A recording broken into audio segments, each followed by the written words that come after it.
उसके साथ साथ ये भी आपको बता दें कि इस वक्त की बड़ी खबर ये कि ब्रीजा कार वो खुद ही चलाती थी। रविश मेरे साथ है। रविश, जब हम बात कर रहे हैं गाड़ी की, तीसरी गाड़ी की एंट्री हो गई और तीसरी गाड़ी डॉक्टर शाहीन की। सुना है बिरयानी भी खिलाई थी जब ये गाड़ी खरीदी थी। जी बिल्कुल, क्योंकि शाहिदा शाहीन जो है उनके पास में भी गाड़ी थी और जो i20 गाड़ी थी वो बताया जा रहा है कि उसी के पास में खड़ी होती थी, पार्क होती थी। तीसरी गाड़ी जो इको स्पोर्ट्स की हम बात कर रहे हैं वो एक तीसरी गाड़ी मिली है। तो इस तरीके की अलग अलग गाड़ियां अलग अलग जगहों पर भी पार्क की गई थी। अब ये आप देखिए, जो लाल कलर की इको है वो एक पूरा गांव, ये बहुत बड़ा है, लेकिन गांव के बिल्कुल किनारे उस तरीके से पार्क की गई है कि किसी की निगाह न पड़े। तो यही आप देखिए कि कल जब फहीम को लेकर आए यहाँ पर, तो शाम को 4 बजे एनआईए की टीम इस जगह पर पहुंची और फिर ये पता चला। आप देखिए कि लाल कलर की जो इको है उसके बोनट खुले हुए हैं और पीछे की जो डिग्गी है वहां पर भी सीएफएसएल की टीम जांच कर रही है, यानी एक एक चीज की जांच हो रही है। पता ये चला है कि अमोनियम नाइट्रेट के इसमें सुराग मिले हैं और इसी गाड़ी के जरिए अमोनियम नाइट्रेट को i20 गाड़ी में भी पहुंचाया गया था, जिससे ये पूरा धमाका हुआ है। तो और कई सारे ऐसे खुलासे जो है वो लगातार धीरे धीरे हो रहे हैं। जैसे से लोगों से पूछताछ हो रही है।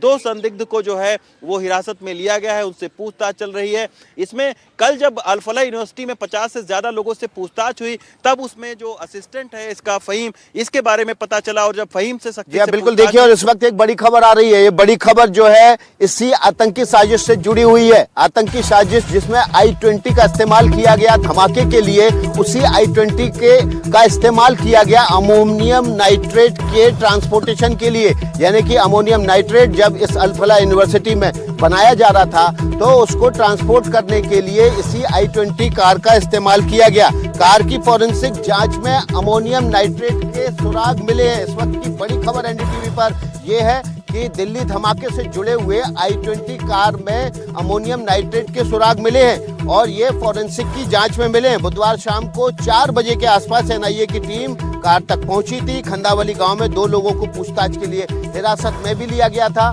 लेकिन इसी देखिए i20 कार से जुड़ी ये बड़ी खबर है। अलग अलग जगहों पर जो विस्फोटक पहुंचाया गया था उसमें अमोनियम नाइट्रेट के सुराग मिले हैं। और देखिए मुकेश हमारे सहयोगी इस खबर पर ज्यादा जानकारी के साथ जुड़ गए। मुकेश, क्या अपडेट है आपके पास इस खबर से जुड़ा हुआ?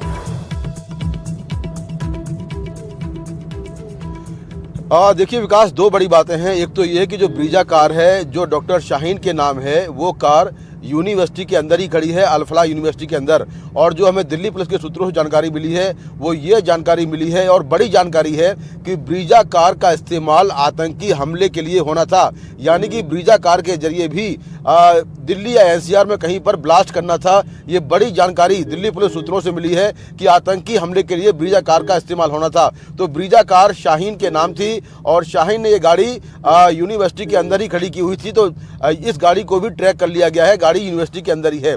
दूसरी बड़ी बात यह है कि जो इको स्पोर्ट्स जो लाल रंग की गाड़ी है, जो कि डॉक्टर उमर ने परचेज की थी, इस गाड़ी के बारे में जानकारी मिली कि गाड़ी के अंदर, बीच में रोकूंगा, एक बार दर्शकों को फिर से बता देते हैं। जो ब्रीजा कार जिसकी तलाश थी पुलिस को, एनआईए को, वो ब्रीजा कार यूनिवर्सिटी के भीतर ही है और उसको ट्रैक कर लिया गया है। यही अल-फलाह यूनिवर्सिटी का कैंपस है। ये पीछे का दरवाजा है। इसको देखिए, जाने के लिए आने जाने कोई ना पाए इसके लिए बेर के पेड़ को काटकर इस रास्ते को ब्लॉक कर दिया गया है। जी मुकेश, आप जो अपडेट दे रहे थे वो देते रहिए।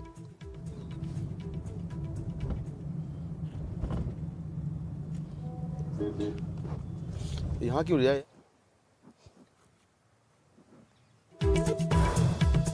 जी मुकेश,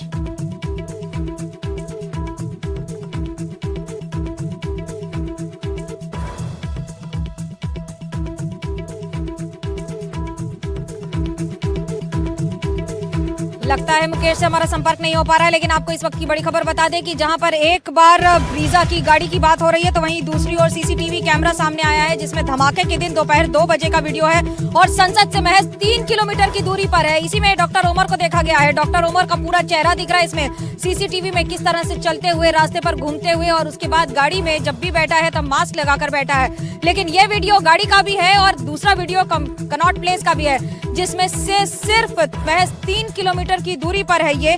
और उसके साथ साथ ये दूरी ये बता रही है बात सीपी की। कनॉट प्लेस हर समय भीड़ होती है, सुबह 7 बजे से लेकर रात को 12 बजे तक। यहाँ पर हमेशा या तो लोग होंगे या फिर घूमने वाले होंगे या फिर दुकानें खुली होती हैं। आज भले ही आपको लाल किले में सन्नाटा दिख रहा हो, लेकिन उसके आसपास के सारे इलाके इस समय कनॉट प्लेस की अगर बात करें, मेरे साथ मेरे सहयोगी अंजीत जुड़ रहे हैं। अंजीत, कनॉट प्लेस का वही इलाका जहां पर उसे देखा गया था डॉक्टर उमर का, वहां पर सीसीटीवी फुटेज मिला है, क्या है इसकी जानकारी?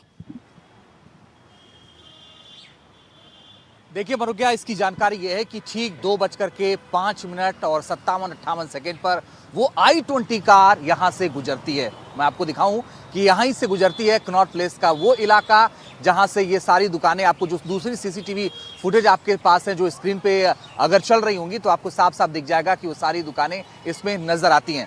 ये कैद कैसे हुआ मैं आपको वो बताना चाहता हूं। एक ये देखिए, एक ये खंभा लगा है, यहाँ पर सीसीटीवी कैमरे हैं, हाई रेजोल्यूशन कैमरे हैं, और इन्हीं कैमरों की मदद से वो I-20 कैद हुई कैमरे में।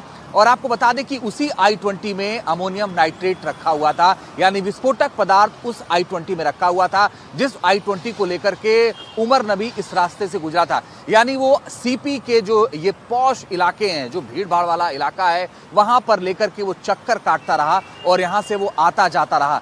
अगर ये सीसीटीवी ना होते तो शायद ये पता भी नहीं चल पाता कि उमर नबी कितने बजे यहां से निकला। 2:05 का वो वक्त है जब गाड़ी, चूंकि ये रास्ता आप देखिए कि वन वे है, और ये इस रास्ते से वो गाड़ी निकलती हुई नजर आई I-20, और यहां से वो निकल गया। सोचिए कि यहां से फिर वो धीरे धीरे करके आगे बढ़ता है और उसके बाद वो लाल किला जहां इस वक्त आप हैं वहां पहुंच जाता है, और उसके बाद इस पूरी घटना को वो अंजाम देता है। लेकिन उसकी प्लानिंग क्या थी? क्या वो भीड़ भाड़ वाला इलाका ढूंढ रहा था?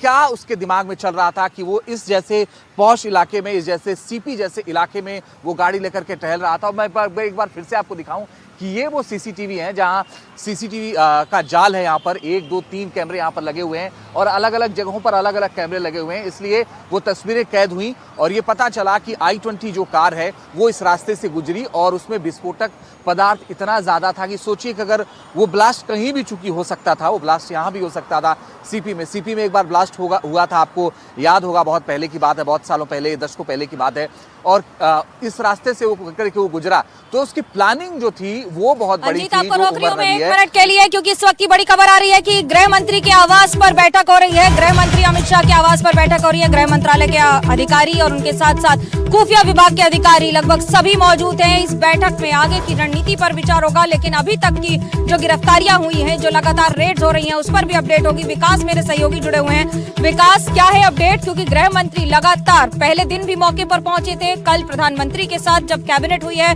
CCS हुई है, उसके बाद भी, और इसे आतंकी हमला तो करार दे दिया गया, लेकिन अब क्या तैयारी पूरे एक्शन की भी? यह देखिए, लगातार पिछले 4 दिनों से देखेंगे मनुग्या, अब तो बैठकों का दौर चल रहा है। सुरक्षा जो तैयारियां हैं उनका जायजा ले रहे हैं गृह मंत्री अमित शाह। तमाम जो सिक्योरिटी एजेंसी जो उनके चीफ के साथ लगातार उनकी बातचीत चल रही है, और ये बहुत ज़रूरी हो जाता है क्योंकि इस समय देश में तकरीबन 500 से ज़्यादा अलग अलग स्थानों पर, जम्मू कश्मीर, हरियाणा, उत्तर प्रदेश, महाराष्ट्र, दिल्ली और हैदराबाद, गुजरात, तमाम जगहों पर इस समय छापेमारी की कार्रवाई चल रही है। और जो संदिग्ध हैं, जो आतंकी गतिविधियों में जिन पर लिप्त होने का संदेह है, जो काफ़ी लंबे समय से सुरक्षा एजेंसियों के रडार पर थे, उन सबको उनको छापेमारी करके उठाया जा रहा है, उनको हिरासत में लिया जा रहा है, उनसे पूछताछ की जा रही है। क्योंकि ऐसा नहीं है कि ये जो इतना बड़ा नेटवर्क था, 2900 किलो अमोनियम नाइट्रेट, वो केवल अल-फलाह यूनिवर्सिटी के 4 या 7 या 15 डॉक्टर मिलके इस पूरे नेटवर्क को घुमा रहे हों। जब ये डॉक्टर टर्की जाकर अपने जैश के हैंडलर से मुलाकात करके